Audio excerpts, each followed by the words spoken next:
Hi, everyone. Today I'm going to continue with 24 essential practice strategies. This one is called blocking practice strategy, and it's number 3 on my list of practice strategies. This one is essential in order to play notes accurately, also with a correct fingering on the correct keys, and to be able to listen to the harmonies in a piece. So I'll play a little bit of Moonlit Meadows by Sergei Prokofiev, and then we'll talk about how the blocking practice strategy works.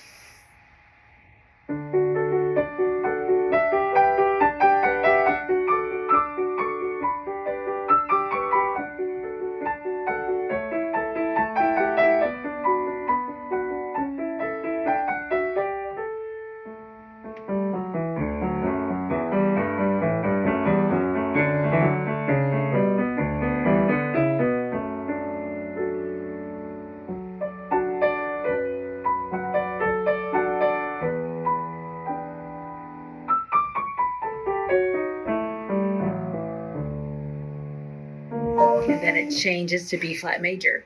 So in this particular piece, it's a good thing in that first stage of learning a piece where we ask our students, of course, the form, and where is the melody? And they'll say, oh, the melody in the beginning of the piece is in the right hand.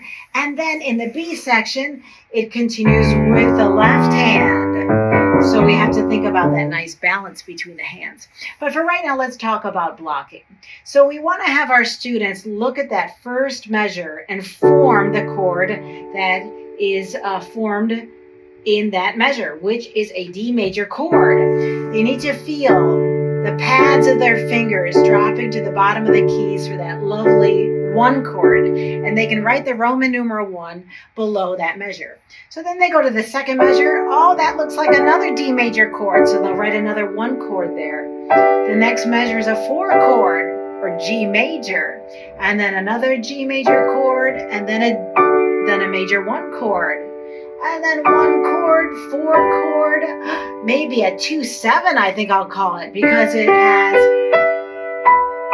an E, G, B, and a D in this measure. Back to 1.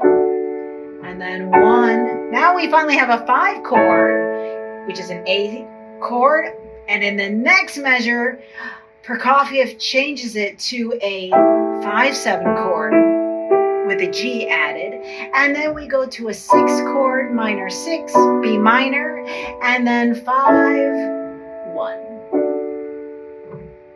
So here we're getting our students to understand why they're learning the theory that they do, and they also will be able to use this blocking practice strategy in the different stages of learning. First stage, of course, just to get the notes correct and the fingering correct. Second stage, they can still use it in various places just to continue to hear the harmonies.